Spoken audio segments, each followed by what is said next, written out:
The morning sun cut through the crisp autumn air in Springfield, Illinois, casting long shadows across the cracked pavement of Jefferson Street.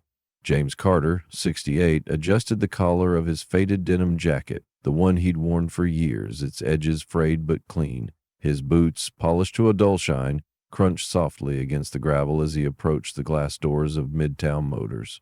The dealership's sleek sign gleamed under the sunlight, promising reliability you can trust. James, a man who'd spent his life ensuring trust in the chaos of war, was here for something simple. A used pickup truck, something sturdy enough to get him to the VA hospital and the grocery store when the Midwest winters turned brutal. James wasn't one for extravagance. He lived in a modest, one-story house on the edge of town, the kind with peeling paint and a front porch that creaked underfoot. His days were filled with quiet purpose, tinkering with old ham radios in his cluttered garage, their dials and wires a comforting echo of his past. In Vietnam, as part of the Army Signal Corps, he'd kept communication lines open during firefights, his steady hands guiding signals through static and danger. Lives had depended on him then, and he'd never faltered. Now, retired, he volunteered at the local Veterans of Foreign Wars post, helping younger vets navigate the labyrinth of benefits they'd earned with their blood and sweat. It was a life of service, unassuming but deliberate, rooted in the belief that no one should be left behind. Today was different, though. After years of scraping together every spare dollar, James had enough for a down payment on a used truck. Nothing fancy, just something to replace the long walks that grew harder with each passing winter. He dressed with care, his cleanest flannel shirt, jeans pressed despite their age, and those boots shined like he was heading to church. As he pushed open the heavy glass doors of Midtown Motors, the cool air of the showroom hit him, carrying the sharp scent of new leather and wax. The polished floors reflected rows of gleaming vehicles, their chrome accents winking under fluorescent lights. It was a world of ambition and commerce, one James felt out of place in, but determined to navigate. He stepped inside, his eyes scanning for a salesperson. 5 of them were clustered near a row of desks, their voices a low hum over the faint jazz playing through overhead speakers. Not one looked up. James stood there, his calloused hands clasped in front of him, waiting for a nod, a glance, anything. Nothing came. The salespeople moved past him, their polished shoes clicking against the floor, their attention fixed on younger customers in sharper clothes, men in pressed polos, women with designer purses. James might as well have been a ghost. He found a seat near a coffee machine in the corner, its gurgle the only sound that seemed to acknowledge his presence. Settling into the stiff leather chair, he folded his hands in his lap, patient as always. Patience was a skill he'd honed in the jungle, waiting out storms or enemy movements, his radio crackling with urgency. He smiled politely at a salesman who passed by, a young guy in a tailored suit with a name tag reading Tyler. Tyler's eyes slid over him, unseeing, and he kept walking. Another salesman, older, with a slicked-back ponytail, didn't even glance his way. James's smile faded, but he stayed put, his generation's stoicism holding him steady. 20 minutes ticked by, marked by the slow sweep of a clock on the wall. The showroom buzzed with activity, phones ringing, deals being pitched, but James remained invisible. Then a young woman approached, her heels clicking sharply. Her name tag read Kayla, and her perfectly manicured nails tapped against a clipboard. Her face, framed by sleek blonde hair, was set in a tight frown.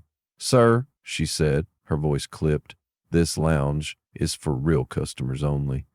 The word real landed like a slap, her tone dripping with dismissal. She looked him up and down, taking in his worn jacket, his graying hair, the lines etched deep into his face. Her eyes said it all. He didn't belong here. "I'm here to buy a truck," James said quietly, his voice steady but soft, the way he'd spoken to officers in the field. His hands rested on his knees, one thumb brushing against a small, faded scar from a shrapnel wound. Kayla's lips pursed, her skepticism plain. "Someone will help you, eventually," she said, the pause heavy with judgment. She turned on her heel and walked away, her heels echoing like gunfire in James's ears. He didn't move. He wouldn't cause a scene. That wasn't his way. In his breast pocket, tucked behind a worn leather wallet, was a photograph, its edges soft from years of handling. It showed him in 72, young and lean, standing with his Signal Corps unit beside their commander, Captain Robert Hayes. They were grinning, mud-streaked and alive, a moment frozen before the world grew heavy.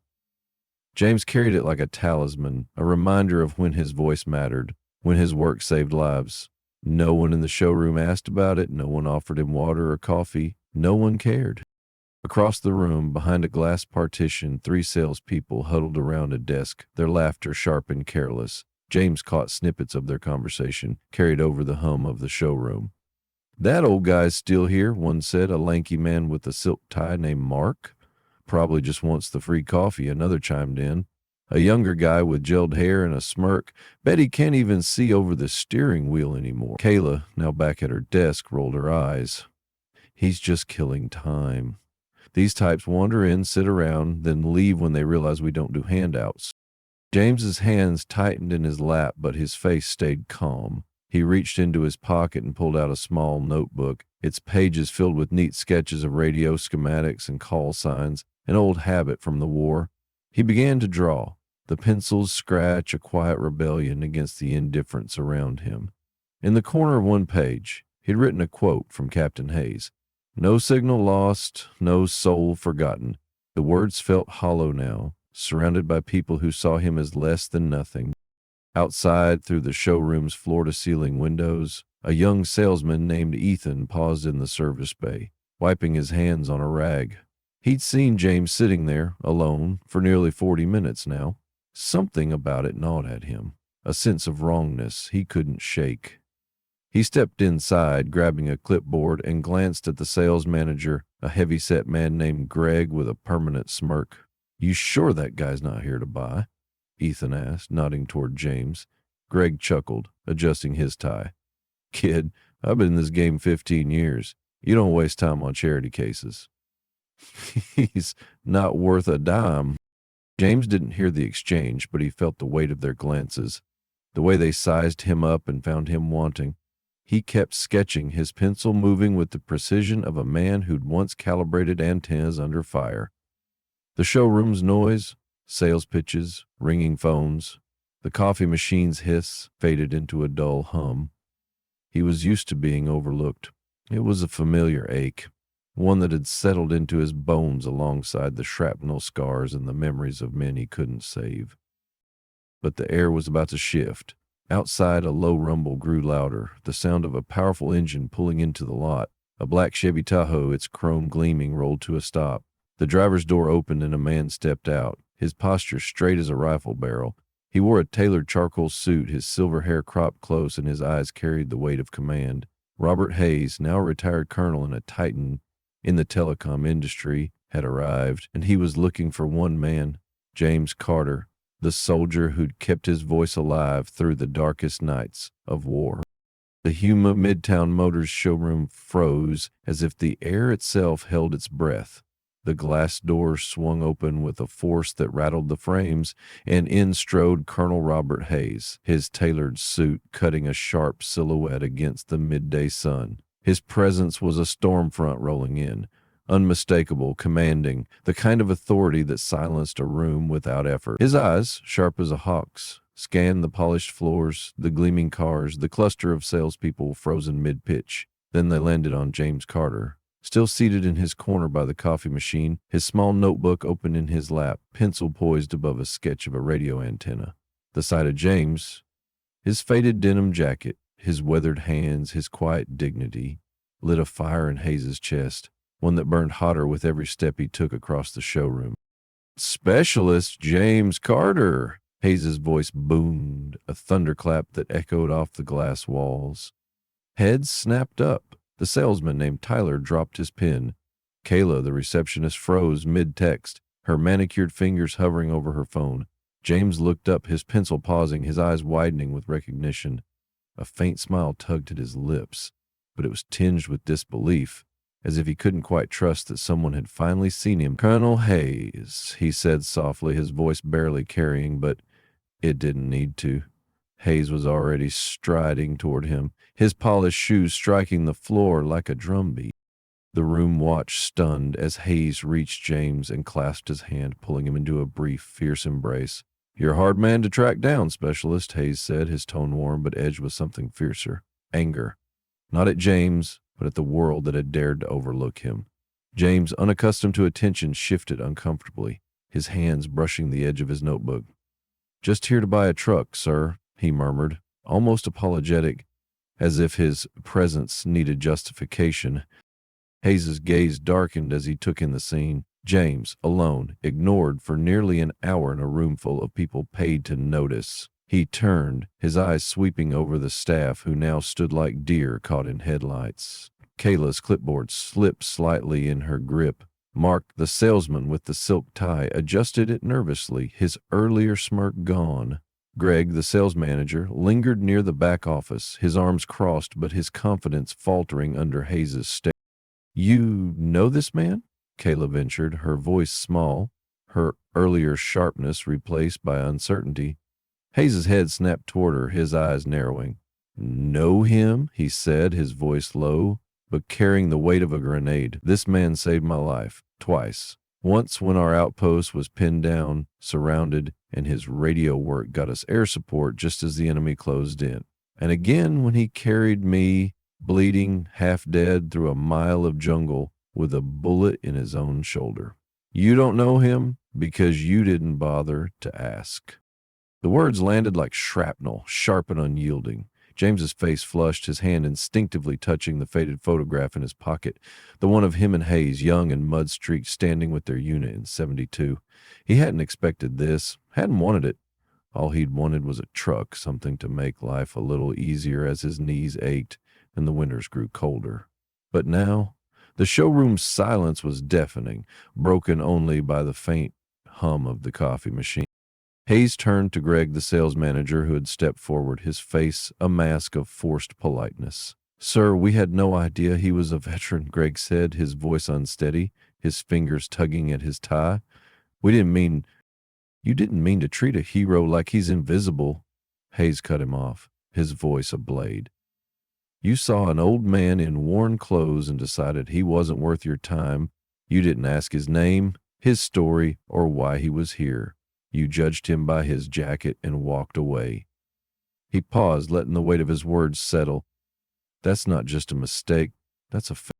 James shifted in his seat, his eyes fixed on the floor. He didn't like this, the attention, the confrontation. It wasn't his way. In Vietnam, he'd worked in the shadows, his radio crackling with the voices of men fighting for their lives. He'd never sought praise, never needed it. But Hayes's voice, steady and fierce, stirred something in him, a memory of being seen, of mattering. He clutched his notebook tighter, the quote in its pages burning in his mind. No signal lost, no soul forgotten. Hayes pulled out his phone, his movements precise like a soldier readying a weapon. He dialed a number, speaking in clipped, efficient tones that carried the authority of a man who'd commanded battalions and now ran a telecom empire. The staff strained to hear, catching only fragments. Midtown Motors, majority stake, effective immediately. Greg's face paled, his arms dropping to his sides. Kayla's clipboard clattered to the desk. The other salespeople exchanged glances, their earlier laughter replaced by a dawning realization that something monumental was unfolding. 15 minutes later, 2 men in crisp suits entered the dealership, their leather briefcases and purposeful strides marking them as corporate heavyweights. They moved straight to Greg, who led them to the general manager's office. Through the glass partition, James and Hayes sat together, Hayes insisting James take the coffee Kayla had hurriedly brought, her hands trembling as she set it down. "Cream, no sugar," James said quietly, and Hayes chuckled, a sound that carried both warmth and defiance. The office door opened, and the general manager, a man named Paul with a receding hairline and a nervous smile, emerged, his face ashen. The two suited men followed, their expressions unreadable. Hayes stood, his presence filling the room like a flag planted on a battlefield. "For those wondering what just happened," he said, addressing the now silent staff, "I've purchased a controlling interest in this dealership. Effective immediately, I'm the majority owner." A collective gasp rippled through the room. Mark's coffee mug slipped from his hand, shattering on the floor, the sound punctuating the shock. Kayla's eyes widened, her earlier scorn replaced by something close to fear.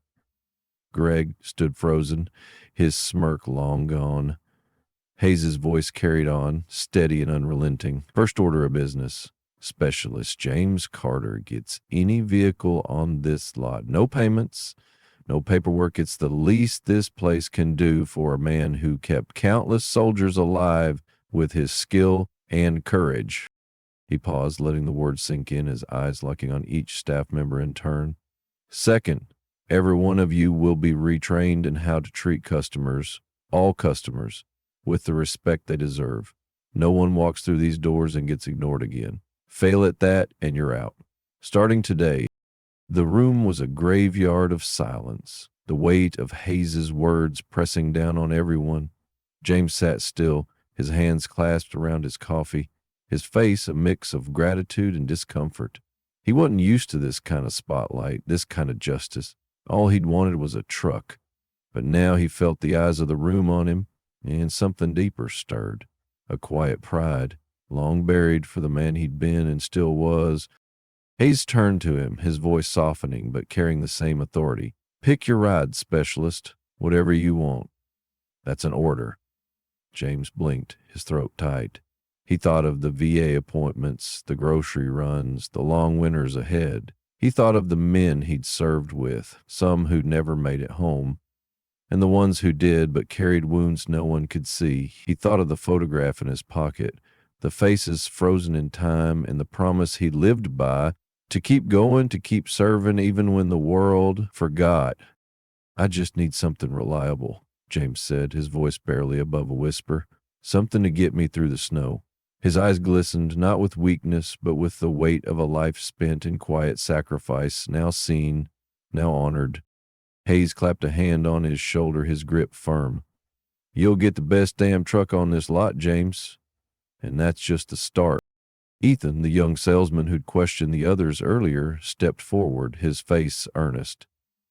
Mr. Carter, if it's okay, I'd like to help you find it. Something that'll last you years. His voice was steady, but his eyes held a flicker of shame for his colleague's actions, and something else. Admiration. James nodded, his weathered face breaking into a small, genuine smile. Let's do it together, son, he said, rising from his chair. As they walked toward the used car lot, the showroom remained silent, the staff grappling with the weight of what they'd witnessed. Outside, the sun burned brighter, casting long shadows that seemed to stretch toward something greater. A reckoning, a redemption. A promise that no voice, no soul would be forgotten again. The late afternoon sun dipped low over Springfield, painting the sky in hues of amber and crimson as James Carter stood in the used car lot of Midtown Motors, his hand resting on the hood of a silver Ford F-150. It was nothing flashy, just a sturdy truck with a clean interior and an engine built to outlast the harshest Illinois winter. Ethan, the young salesman, stood beside him, pointing out the truck's features with a quiet respect that felt like a balm after the morning's indignities. This one's got low miles, Mr. Carter, Ethan said, his voice steady but warm. It'll get you to the VA, the store, anywhere you need to go. It's solid. James nodded, his fingers tracing the truck's door handle, his eyes distant. He wasn't just choosing a vehicle, he was reclaiming a piece of his dignity, a small victory in a world that had too often looked past him. Inside the showroom, the air was still heavy with the aftershock of Colonel Robert Hayes's takeover. The staff moved cautiously, their usual swagger replaced by a nervous hush. Kayla, reassigned to a desk in the corner, typed furiously, her face flushed with a mix of embarrassment and determination to prove she could learn. Greg, the sales manager, hovered near the coffee machine, his tie loosened, his eyes darting toward the glass office where Hayes was finalizing paperwork with the corporate suits. The shattered coffee mug from earlier had been swept away, but the memory of its crash lingered. A symbol of the old ways breaking apart. James climbed into the driver's seat of the truck, the leather creaking under his weight. He gripped the steering wheel, his callous hands steady, and for a moment he was back in Vietnam, hands on a radio, guiding voices through the dark. Ethan handed him the keys, no paperwork, no questions, just a nod that said more than words could. It's yours, Mr. Carter, he said. Colonel's orders. James's throat tightened, and he managed a quiet, "Thank you, son." As he turned the key, the engine rumbled to life, a low, reassuring growl that felt like a promise kept. By evening, the story of what had happened at Midtown Motors began to ripple beyond the showroom's glass walls. Ethan, unable to shake the weight of the day, posted a brief account on X from his phone, his fingers trembling as he typed. "An American hero walked into our dealership today. We ignored him. His commander bought the place to make it right. Respect the unseen." He attached a blurry photo of James standing by the truck, his silhouette framed by the setting sun. Within hours, the post exploded, shared by veterans groups, local news pages, and military families across the country. Comments flooded in. "This is why we fight for our vets. Shame on that staff, but God bless that colonel. James Carter, you're a hero." The story tapped into a raw, collective nerve. A hunger for justice, a demand that sacrifice never be forgotten. The next morning, workers arrived at the dealership with ladders and tools, installing a new sign above the entrance. "Carter and Hayes Motors, built on brotherhood." The words gleamed in bold bronze letters, catching the dawn's light. Inside, another change was taking shape. James's words, scribbled in his notebook during those long ignored minutes in the showroom, had been overheard by Ethan. No signal lost, no soul forgotten. Hayes insisted they be immortalized. By noon, a local artisan had etched the phrase into a polished oak plaque, mounted behind the reception desk where Kayla once stood. It wasn't just decor. It was a vow, a reminder that every person who walked through those doors carried a story worth hearing. The dealership transformed in the days that followed. Hayes, true to his word, brought in trainers, not just for sales tactics, but for empathy, for listening, for recognizing the worth in every face, no matter how worn or unassuming. The staff, chastened but eager to redeem themselves, began reaching out to local veterans organizations, offering free oil changes, discounted repairs, and a dedicated lounge where vets could share stories over coffee brewed just right. Carter and Hayes Motors became a beacon, a place where men and women who'd served found not just service but respect. A rare currency in a world quick to forget. James, driving his new truck, returned to the dealership a week later, the understated American flag decal on the back window catching the eye of passers-by. He parked in the same spot where he'd been dropped off that fateful day, but this time the doors opened to a different welcome. Ethan greeted him with a steaming cup of coffee, cream, no sugar, just as he liked it. "Asked around?" Ethan said with a grin, his eyes bright with the other staff stood, some nodding, others offering quiet smiles. Kayla, now in training, approached hesitantly, her voice soft. "Mr. Carter, I'm sorry for how I acted. I'm learning." James just nodded, his hand brushing her shoulder briefly, his eyes kind but firm. "Keep listening, kid," he said. "That's what matters." As he walked through the showroom, a young man in a faded army jacket stopped him, his voice trembling. "I saw your story online, sir. Thank you for everything you did, then and now." James paused, his hand touching the photograph in his pocket, the faces of his old unit flashing in his mind. "No souls forgotten," he said softly, the words carrying a weight that made the young man's eyes glisten. They stood there, two soldiers across generations, bound by a shared understanding of sacrifice and silence. But the story wasn't over.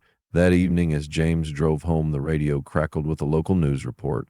A veterans advocacy group inspired by the viral post had launched a campaign, Honor the Unseen. They were calling for businesses nationwide to pledge respect for every customer, every story, especially those of veterans.